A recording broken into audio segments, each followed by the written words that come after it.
kita menghadapi berita hoax dengan menggunakan kemampuan teknologi kita. 19.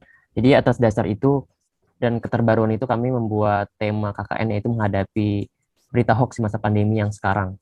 Agama, bentuk videonya video kedua, mohon maaf, itu adalah penguploadan artikel dengan nama program Manfaat Madu dari Segi Agama dan Kesehatan. Itu karena berdasarkan logo kami yaitu pentagon yang berarti sarang madu dan kesehatan. Bentuknya artikel, insya Allah mudah-mudahan bisa terbit di minggu kedua. Gitu. Ini dalam bentuk artikel, insya Allah diuploadnya di tanggal 21 Agustus itu di minggu kedua. Media sosial sebagai wadah edukasi dan sumber informasi. Kelompok yang cukup siap ya dengan rencananya. Jadi ini sudah menunjukkan pemahaman Anda satu kelompok ya terhadap KKN daring ini seperti apa. Kalau saya sih secara pribadi memang untuk kondisi saat sekarang lebih cenderung untuk KKN daring. Tapi ya memang kalau kondisi memungkinkan dan ada mahasiswa yang bukan reguler. Jadi bagaimana upaya kita menghadapi berita hoax dengan menggunakan kemampuan teknologi kita seperti itu melalui media sosial tadi juga. Oke, saya tunjukkan. Jadi karena ini masih belum ACC, jadi latar belakangnya kemarin kami melihat bahwa Dr. Louis dan beberapa tokoh public figure itu membuat hoax tentang pandemi COVID-19. Jadi atas dasar itu dan keterbaruan itu kami membuat tema KKN yaitu menghadapi berita hoax di masa pandemi yang sekarang. Begitu. Selanjutnya, Kiki. Di sini ada anggota, data-data anggota KKN DR 06. Kemudian ada rencana agenda kelompok. Yang pertama yaitu talkshow bersama rekan agama. Di sini videonya, kegiatannya yaitu kalau tidak salah mengambil tema relasi agama dan kesehatan. Bentuk kegiatannya video berbentuk dakwah. Untuk waktu pelaksanaannya di minggu ini, di tanggal 29 hingga 31 Juli. Itu sudah termasuk tag videonya dan juga penguploadan video di YouTube. Kemudian ini ada talkshow lagi, tapi untuk narasumbernya masih belum kami tentukan, Pak. Untuk kegiatannya, temanya mungkin nanti kami akan mengambil moderasi agama. Bentuk videonya videocast yang 30 menit, kayak podcast gitu. Untuk pelaksanaannya di minggu kedua di bulan Agustus, tanggal 4 sampai 7 Agustus. Itu juga sudah termasuk tag video sekaligus penguploadan videonya. Baik. Kemudian, saya lanjutkan, apa? Oh, lanjutkan. tadi menjelaskan. Ya.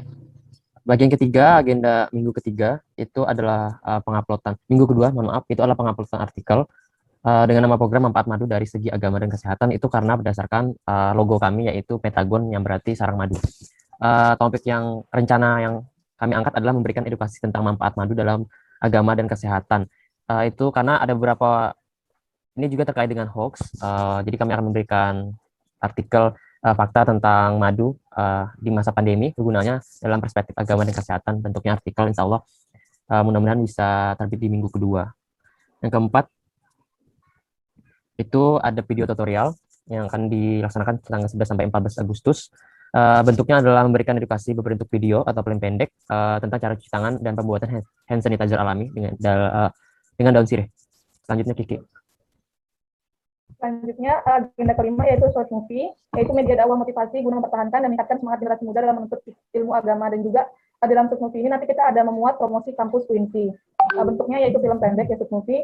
Itu nanti diupload di minggu ketiga dan minggu keempat. Untuk tes videonya di minggu ketiga di tanggal 18 dan untuk penguploadannya Pak di tanggal 28 Agustus di minggu keempat.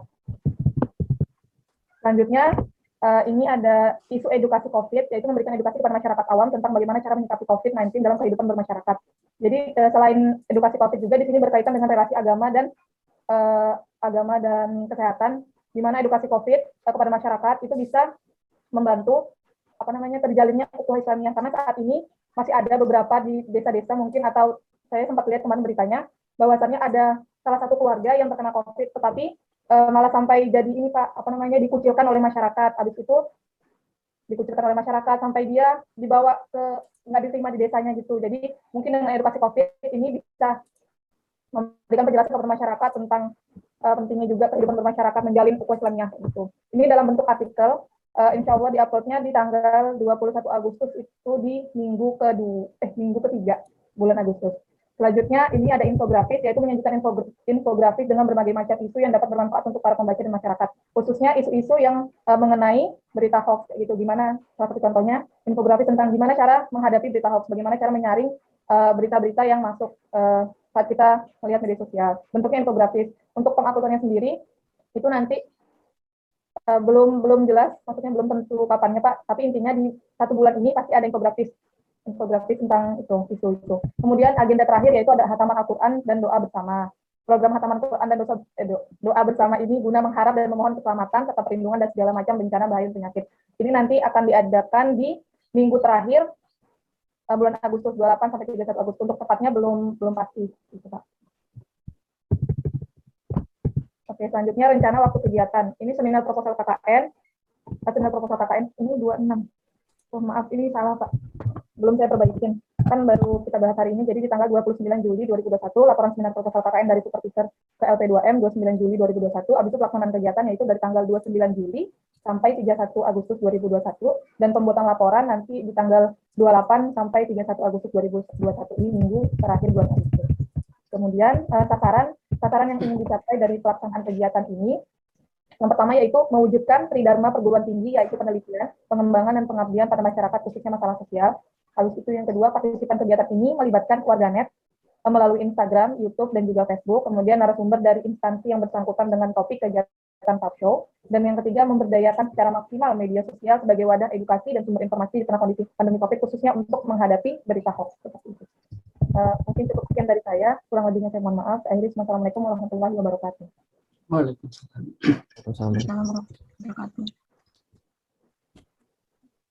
Baik, saya lagi. Ya Pak. Ya, Pak. Ya, terima kasih banyak ya. Ini suaranya. Ini termasuk kelompok yang cukup siap ya dengan rencananya. Kalau yang lain baru beberapa kegiatan atau ada yang baru dijelaskan apa sih sebenarnya visi dari KKN daring ini. Suara saya bisa didengar ya? Bisa Pak. Bisa Pak, jelas. Secara umum ini sudah sangat baik ya, apalagi sudah ada tema, jadi membuat Anda dan kegiatan Anda itu fokus tidak kemana-mana. Nah, secara umum saya setuju ya. Coba kita kembali ke rencana kegiatannya, 4 video, 1 artikel, dan kayaknya ada tambahan ya, ini bagus. Baik, ke atas Ki. Ini Pak, dari nomor 1. Jadi ini sudah menunjukkan pemahaman Anda satu kelompok ya terhadap KKN daring ini seperti apa.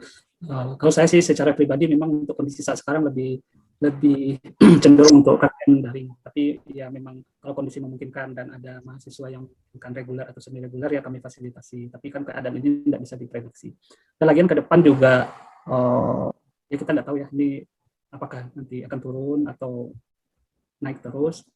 Terus ya mungkin Anda sudah paham juga bahwa setelah wabah COVID ini tata cara kita berinteraksi terus juga berkomunikasi tidak sama lagi dengan sebelumnya ya. Jadi memang banyak mengandalkan internet dan media sosial. Cuma media sosial kan tentu ada positif dan negatifnya. Nah, positifnya ya dia sekarang gampang menjangkau ya, bahkan sampai ke rumah-rumah.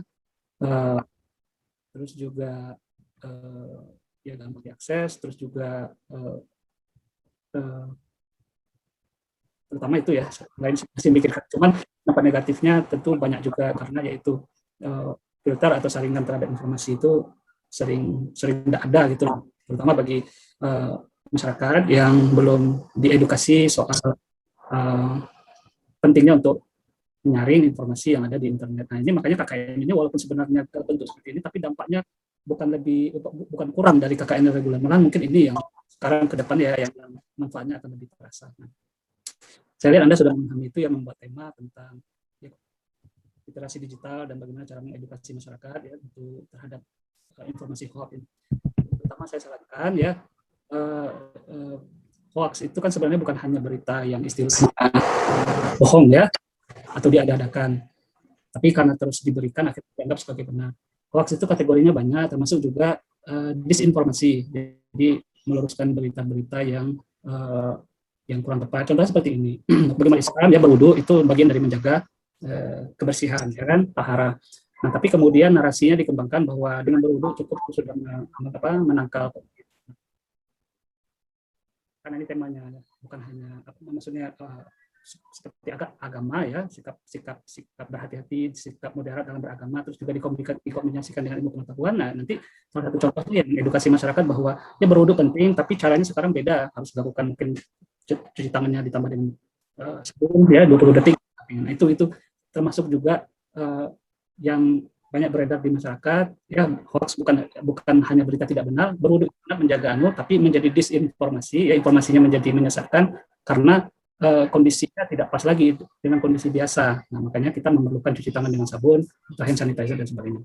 Ya, itu yang pertama ya, bahwa hoax itu bukan hanya berita bohong, tapi juga berita yang benar, tapi karena kondisinya tidak pas lagi, kemudian dianggap seperti itu sehingga menyesatkan, disinformasi. Nah, saya mau lihat program yang 4 videonya dulu. 4 videonya yang pertama, yang ini ya. Yang pertama programnya ini. Mohon maaf Pak, motong waktunya mau habis Pak. Saya support aja ya. Jadi untuk yang tema, bentar saya lihat. Mohon maaf Pak, waktunya mau habis. Kalau habis diulang lagi. Saya tunggu. Saya ada waktu sampai 20 menit lagi lah, karena saya harus webinar juga. Ya Pak, saya akhiri dulu Pak, soalnya sisa 1 menit. Silakan. Nah, makasih Pak. Nanti diulang lagi. Ya. Ya.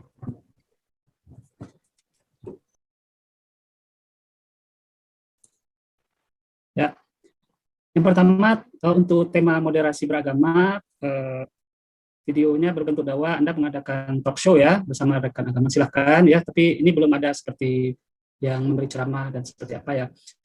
Saya bayangannya dulu kalau video dakwah ini bisa dalam bentuk Anda berpidato atau kayak berceramah kultum gitu ya, sekitar 7 atau 10 menit, tapi tentu materinya disiapkan, skripnya disiapkan, kemudian ada salah seorang yang mungkin biasa ceramah atau biasa berpidato tapi itu alternatif saja. Kalau Anda mau membuat dalam bentuk talk show ya juga silakan. Kemudian yang kedua untuk ini untuk tema apa? Videonya nih, talk show bersama ini. Untuk relasi agama dan kesehatan gitu kah? Temanya itu relasi agama dan kesehatan. Untuk yang kedua moderasi agama. Karena ini dua-duanya talk show kan, mungkin kalau Anda kesusahan mau yang lebih gampang, mungkin bisa, maksudnya belajar lah. Saya juga tidak bisa ceramah di masjid, cuma karena kondisi sekarang, karena beberapa platform seperti RRI ya, terutama itu mengalihkan jadwal ceramahnya dari RRI, kemudian bisa melewati Zoom, bisa melalui telepon. Waktu itu ya saya sekarang ikut-ikutan karena saya lebih suka seperti itu. Tapi saya juga belum ada membuat video dakwah dalam bentuk saya ceramah sendiri seperti Ustaz Fuad Mansuri ya dan sebagainya. Jadi ini alternatif, satu talk show, satu kemudian video dakwah itu dalam bentuk Anda merekam. Tapi itu terserah Anda. Ini alternatif. Kemudian yang kedua ini artikel ya, bagus ya, silakan memberikan edukasi tentang manfaat madu dalam agama dan kesehatan, silakan. Pertanyaan saya ini kira-kira targetnya mau dipublikasi di mana? Ya, kami dari LP2M tidak mau memberatkan dengan harus target di Kaltimpos, soalnya kebetulan kita belum ada kerjasama ya. Coba nanti saya hubungi Pak Bambang, Dekan Fakultas Syariah, karena dia punya kontak dengan Kaltimpos. Cuma kan Kaltimposnya tentu mau lihat dulu kan siapa yang nulis. Kalau bapaknya dosen sih mereka mau. Nah, kalau yang ini kan tantangannya kan tentu harus melihat kontennya. Nah, kira-kira ini targetnya kemana? Di website fakultas saja, di kampus atau gimana? Mengenai itu kami belum diskusikan Pak untuk targetnya. Silakan nanti apakah ini dibagi tugas atau bersama-sama ya, silakan dibuat dulu draftnya, nanti diserahkan. Kebetulan saya biasa nulis ya, saya bisa membantu nanti. Paling kurang ini sudah ada namanya di fakultas gitu ya, tapi karena kalian terdiri dari berbagai fakultas, silakan dibicarakan mau di fakultas mana. Nah, video tutorial ini bagus ya, saya menjadi dapat ide ya untuk yang ini kayaknya adaptasi kebiasaan baru, memberikan edukasi kepada masyarakat itu dalam bentuk video tutorial. Ya silakan ya. Walaupun ini temanya sudah banyak, tapi ini karena Anda membuat video sendiri baru ya tentu dapat. Apalagi kalau umpamanya Anda bisa membuat skrip atau alur cerita yang berbeda dari yang sudah ada, silakan ya, tidak apa-apa. Berarti sudah 3 ya. Kemudian karena kan target maksudnya tagihan dari LP2M sebenarnya 4 video 2 Ini kayaknya Anda lebih, tapi kalau Anda pamannya bisa ya silakan, berarti bonus. Kalau pamannya enggak, jangan dipaksakan. Nah, short movie ini berarti ini untuk yang ke arah mana? Promosi kampus? Kayaknya bukan ya. Oh, ini promosi kampus ya. Nah, ya sudah pas. Nah, kalau Anda dalam bentuk short movie juga bagus ya. Berarti sudah formatnya sudah macam-macam, ada yang video tutorial, ada yang mempunyai alur cerita yaitu short movie, kemudian ada yang berbentuk videocast dalam bentuk dialog interaktif, atau mungkin Anda mau mengadakan webinar dengan Zoom, terserah. kalau umpamanya mau membuat videocast, kebetulan di Fakultas Syariah itu sarananya ada, ya, peralatannya ada di sana. Saya tidak tahu ini ada dari Fakultas Syariah atau tidak. Kalau umpamanya Anda memerlukan itu, silakan kontak Fakultas Syariah. Kami nanti bisa memberikan pengantar juga bahwa mahasiswa mau menggunakan fasilitas videocast di mereka sih bilang podcast, tapi sebenarnya bukan podcast, karena kalau podcast kan tidak ada visualnya, tidak ada videonya. Ini sering pakai video. Nah, di Syariah ada. Nah, untuk short movie ini ya juga saya tar ke atas dulu ya, short movie yang untuk promosi kampus ya silahkan. Kalau pamannya Anda kehabisan ide untuk bisa juga karena saya sering melihat di YouTube itu video-video tentang promosi kampus, sebenarnya modelnya sudah sangat beragam sekali. Kalau yang sangat konvensional, tradisional kan seperti video promosi durasi 10 atau yang panjang 30 menit itu yang diawali kalau kayak seperti UIN Samarinda itu kan, UIN Samarinda adalah satu-satunya kampus perguruan tinggi negeri Islam di Kalimantan Timur dan Utara. Itu kan yang model yang konvensional, terus disorot videonya, kemudian video lokasi kampus ya, kemudian dijelaskan apa sarana-prasarana termasuk fakultasnya. Nah, kalau umpamanya Anda mau kreatif kan kayak yang baru-baru itu kan bisa seperti ini, dia dalam bentuk konten kreatif di YouTube. Dia punya channel ya, kemudian dia buat tema-tema seperti 10 alasan kuliah di Fakultas Hukum UGM atau berapa sih nilai UTBK anak-anak Fakultas Psikologi UGM, terus atau 10 hal yang kamu senangi dari kampus UGM dan sebagainya. Itu kan antara lain bentuk-bentuk konten-konten kreatif yang terkait dengan promosi juga, tapi tidak secara konvensional gitu loh.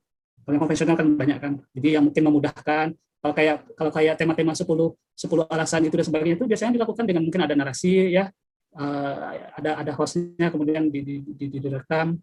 Bisa juga digabung dengan mewawancarai mungkin ya anggota kelompok Anda atau yang lain-lain dengan latar belakang kampus gitu dan sebagainya. Nah, jadi itu tambahan alternatif kalau umpamanya short movie ini kalian mengalami hambatan. Nah, berarti kan 4 video sudah ya, moderasi beragama sudah ada, relasi agama kesehatan saya sudah ada, promosi kampus, adaptasi bangunan. Artikel tadi yang tentang madu sudah, relasi agama dan kesehatan. Nah, kalau untuk yang moderasi artikelnya tentang apa? Ini artikel ya, ini berarti sudah ada juga ya kepada masyarakat. Ini terkait dengan agama dan kesehatan. Ya, silakan pertanyaan saya paling sama ya, kira-kira targetnya kemana. Nah, ini kalau buat artikel ya sama dengan buat video, tentu harus ada alur dulu kalau pamannya supaya lebih terarah. Nah, artikel juga seperti itu, ada kerangkanya, apa pendahuluannya. Kebetulan ini kan temanya sudah ada kan, pendahuluan, nanti pembahasannya apa yang dibahas, nanti ada kesimpulannya. Nah, silakan dikerjakan. Nah, yang infografis ini sebenarnya bonus ya. Tapi kalau pamannya Anda mau melaksanakan silakan, karena Anda akan punya platform sendiri untuk mempromosikannya lewat halaman Facebook atau mungkin Instagram Anda, silakan. Kami tidak mewajibkan nanti ini harus diupload di kanal YouTube LP2M.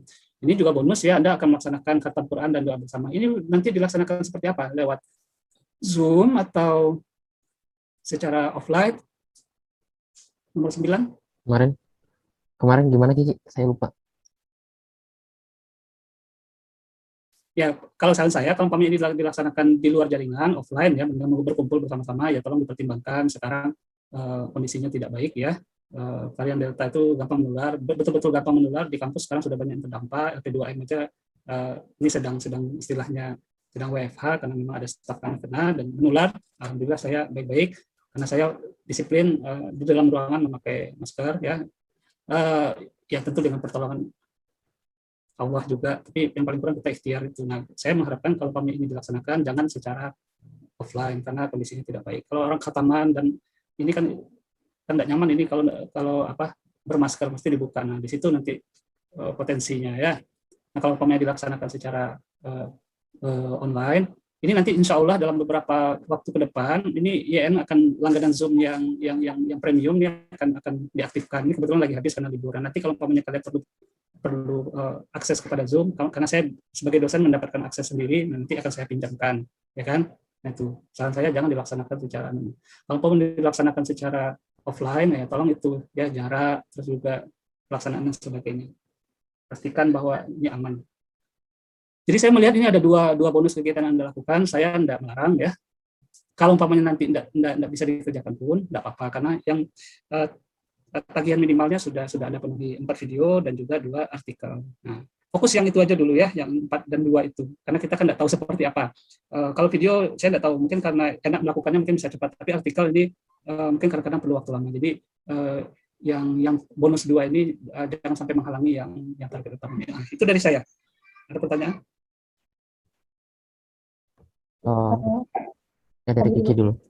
Oh, iya, benar. Saya mau bertanya Pak, misal kalau di artikel itu kita mau wawancara orang, itu boleh nggak Pak? Untuk menambahkan Sebenarnya argumentasi. sebenarnya artikel itu lebih bagus itu dari membaca-baca ya. Kalau yang ini saya bantu sekarang ya. Coba yang pertama, artikel yang pertama. Naik ke atas. Kalau tentang madu ini kan tentu Anda harus membanyak bacaan terkait dengan madu. Sebenarnya kan itu tersedia online, tapi cari yang sumber yang terpercaya bahwa kandungan madu itu apa. Nah, kenapa pada kondisi sekarang ketika manusia dituntut untuk memiliki imunitas yang bagus, ya supaya tidak gampang terinfeksi. Kalaupun terinfeksi kondisi yang tidak parah, makanya salah satu ikhtiar atau upaya itu dengan minum madu. Itu kira-kira menurut sumber-sumber yang ada ya, itu seperti apa meminumnya ya? Apakah 1 sendok atau umpamanya 2 sendok, terus kalau umpamanya dilarutkan dengan air ditambah dengan jeruk nipis dan sebagainya. Jadi kan tentu harus ada bacaan yang kuat, dan itu sebenarnya tersedia online ya tentang sebenarnya madu itu khasiatnya apa. Nah, nanti Anda jelaskan bahwa di dalam ajaran Islam, dan kebetulan pasti ada di internet juga, kenapa sumber pangan seperti madu ini kemudian disebutkan baik di dalam Al-Quran ataupun di dalam banyak hadis. Makanya kemudian antara lain ini kontribusi agama, ya ini kontribusi agama dalam memberikan salah satu upaya bagi manusia untuk berhadapan dengan kondisi pandemi ini. Dan kalau kita kaitkan dengan kesehatan, bahwa karena agama di situ dia tidak istilahnya, agama kan tidak meneliti ya, cuma kan agama memberikan informasi kepada kita bahwa madu itu bermanfaat. Nah, dari segi kesehatan yang informasi apa manfaat dan kandungan madu itu kesehatan yang memberikan informasi. Nah, di situ terlihat berinteraksinya ya, istilahnya berhubungannya antara agama dan kesehatan. Jadi agama memberikan informasi, tentu insya Allah karena itu datang dari ajaran agama kita anggap benar. Tapi untuk lebih menguatkan dan juga untuk pelaksanaannya lebih pas, ya ilmu pengetahuan terutama bidang kesehatan yang memberi informasi manfaat madu. Nah, itu. Jadi untuk bisa menulis itu ya secara populer dalam 800, biasanya 800 sampai 1000 kata aja tuh artikel itu ya. Nah, anggaplah 1000 karena Anda baru jadi agak susah untuk memadatkan. Itu bisa dilakukan dengan membaca dulu. Jadi kalau umpamanya sudah banyak bacaannya, sudah banyak catatan yang diambil, tinggal menuangkannya. Nah, itu kira-kira. Kalau Anda mau mewawancara, sebenarnya lebih kuat informasinya dari yang sudah tertulis gitu, dari sumber tertulis. Ya. Ada lagi? Misalnya artikelnya butuh nama dosen, boleh kan nanti saya cantumkan nama Bapak untuk jadi nama pertama dan namanya saya. Nggak usah, karena itu karya kalian. Sebenarnya yang menjadi pikiran saya ini kan karena itu 7 orang ya. Gimana ya? Soalnya kalau targetnya 6 orang, targetnya bisa umpamanya di media online yang istilahnya punya reputasi lah, bukan website kampus ya, tapi misalnya kayak ya detik.com atau Kumparan atau Mojok. Itu contoh aja seperti yang dibilang oleh Pak Muzzain Ahyar yang biasa nulis ya. Tentu itu ideal, dan ketika masuk di sana biasanya penulis itu 1 atau paling banyak 2 lah, tidak mungkin Nah, ini kalau umpamanya memang bisa berhasil dan saran saya ini penulisnya ya KKN DR kelompok sekian UIN ya, kelompok KKN UIN Samarinda, itu aja. Nanti di bagian bawah baru disebutkan di dalam kurung ya nama-namanya siapa, sebutkan nama itu. Saya enggak usah karena ini bukan karya saya sebagai pembimbing aja. Paham. Ada lagi? Jadi dibagi-bagi tugas ya supaya lebih efektif. Memang sih yang semuanya atas kerja semua, cuman supaya ini lebih efektif, coba tugaskan siapa yang membaca. Ya kalau semuanya mau membaca juga boleh, tapi ya kalian sudah membuat timeline yang bagus sih sebenarnya ini. Waktu-waktunya sudah kan, PJ-nya belum, penanggung jawabnya tidak muncul, tapi berarti saya asumsikan semuanya bekerja boleh, tapi supaya lebih efektif, memang lebih baik dibuat penanggung jawabnya. Walaupun ini kerja bersama, karena kan yang ngerjakan artikel mungkin dia tidak bisa terlalu fokus di video nanti kan, tapi ini kerja bersama. Tapi saya serahkan ke kalian. Ya, coba lihat artikel yang kedua, apa yang mau ditulis? Turun Ki. Oke, sambil turun, sebenarnya kami sudah ada penanggung jawabnya masing-masing Pak, dari pertugas individu dan artikelnya saya sama Kiki, yang lainnya video. Tapi karena memang ada tanggung jawabnya, tapi nanti tetap ada diskusi sama-sama. Ya, ini kan Mbak, tadi kalau lihat penjelasannya kan saya sebenarnya lebih spesifik kan bahwa kita berangkat dari kejadian-kejadian di sekitar karena masih ya hoax mungkin atau disinformasi, atau memang karena masyarakat tidak tahu bagaimana menanganinya, makanya diserahkan pada ahli kesehatan, kemudian terjadi sikap seperti stigmatisasi atau bukan bahasa Indonesia, tapi istilahnya ada stigma yang melekat di masyarakat terhadap orang-orang yang terinfeksi. Ya, dijelaskan aja. Pertama mungkin karena hoax banyak beredar ya. Terus juga informasi tidak cukup, seperti apa sih menularnya. Paling kurang kan kalau umpamanya bukan di lingkungan rumah sakit yang banyak orang yang terinfeksi, jadi kondisi lingkungan di rumah sakit memang tidak sama seperti kondisi di perumahan ya. Seharusnya ya informasinya sepanjang kita bermasker, jarak yang aman itu mungkin 1,6 atau sampai 2 meter ya. Maskernya itu didobel sesuai dengan ahli kesehatan, seharusnya tidak perlu kita meletakkan stigma kepada orang yang ya kan. Jadi dimulai dari kasus-kasus di sekitar ini. Jadi kemudian lalu masuk mengedukasi seperti yang saya sampaikan. Ketika berhadapan dengan tetangga, keluarga yang terdampak, ya itu tadi tidak perlu panik, informasinya harus jelas dan tidak perlu mengucilkan. Malahan kita harus istilahnya mensupport. Jadi ketika ada perhatian dari orang-orang sekitar seperti, karena mereka kan harus beristirahat, jadi tidak bisa menyiapkan makanan. Jadi ketika sikap bergotong royong dari masyarakat membuat daftar yang mengantar makanan atau vitamin dan sebagainya, kemudian caranya itu tidak perlu kontak langsung, tapi mungkin bisa dengan digantung di pagar, ya dan sebagainya. Itu adalah cara yang sesuai dengan protokol kesehatan untuk membantu orang-orang yang sedang terdampak, kebetulan diharuskan kebetulan terpaksa harus isolasi di rumah, mungkin karena kondisinya tidak terlalu parah gejalanya, jadi masih bisa dipantau dari rumah. Kemudian juga kondisi bahwa fasilitas kesehatan sekarang memang sudah kelebihan pasien sehingga tidak bisa menampung lagi. Nah, makanya dukungan kita ya, nanti Anda silakan dispesifikkan fokusnya kemana. Mungkin bisa gotong royong ya, tingginya sikap dermawan masyarakat Indonesia pada kondisi COVID ya, itu, dan peran yang mungkin bisa dilakukan oleh pemuda dan sebagainya itu. Jadi biasanya kalau menulis itu tidak sekali jadi, karena ya artikel ini dia biasanya sangat padat ya, 800 sampai 1000. Nah, salah satu tips yang lain yang bisa Anda kerjakan dengan melihat contoh-contoh. Saya yakin Anda bisa menemukan banyak contoh artikel populer sekarang di internet, karena memang sangat banyak sekali ya platformnya. Ada Ar-Rahim, Alif.com, Mojok, Kumparan, dan sebagainya. Nah, melihat contoh itu menjadi salah satu cara untuk kita belajar dan juga kemudian melakukannya sendiri. Jadi gitu. Jadi ini sudah bagus ya, sudah jelas rencananya. Silahkan dikerjakan dan tetap kita komunikasi ya. Lewat bisa lewat WhatsApp aja, kalau perlu nanti kita Zoom meeting lagi ya silakan diinformasikan, nanti saya sediakan linknya yang lebih lama, tidak terbatas waktu. Oke, ini sudah jam 10, saya harus ikut lokal karya UI Green Metric mewakili Pak Rektor. Kurang lebih sudah jelas ya? Ya Pak. Silakan.